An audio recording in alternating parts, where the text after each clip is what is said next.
How to use first person pronouns Nnochi in sentences in Igbo. Igbo, English. Number 1 sentence says, Anam abia. Anam abia, meaning I am coming. Remember, represents I as a first person pronoun in English. In Igbo, you have it as Nyemu iko. Nyemu iko means give me cup. Nyem iko. Nyem iko also means give me cup. Remember, mu and the is just the same thing. When you remove o, it becomes when you are speaking faster, you have it as nyem iko. It's just the same thing. Remember, we use red marker to mark all the pronouns, both in Igbo and English, for easy understanding. Obu ochem. Obu ochem. It means it's my chair.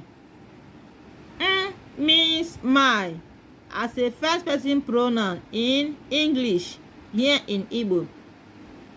Obu nkem. Obu nkem, meaning it's mine. Here, this one expresses possession.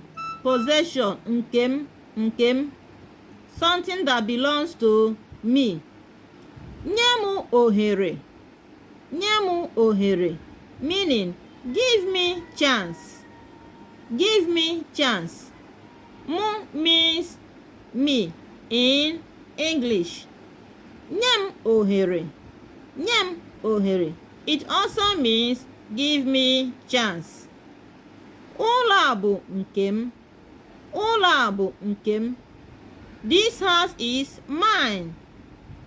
Here, this Nnochi or pronoun, it expresses possession. Possession, something that belongs to me. Nkem.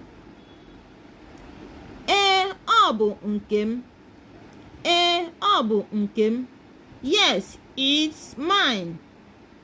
Nyemu ego. Nyemu ego mu. Nyemu ego mu, meaning give me my money. Nyem ego m. Nyem ego m. It also means give me my money. Nyem ha niile. Nyem ha niile, meaning give me all of them. Ha bụ nkem.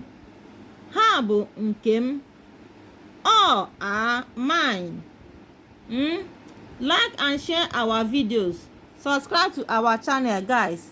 Follow us for more. Bye.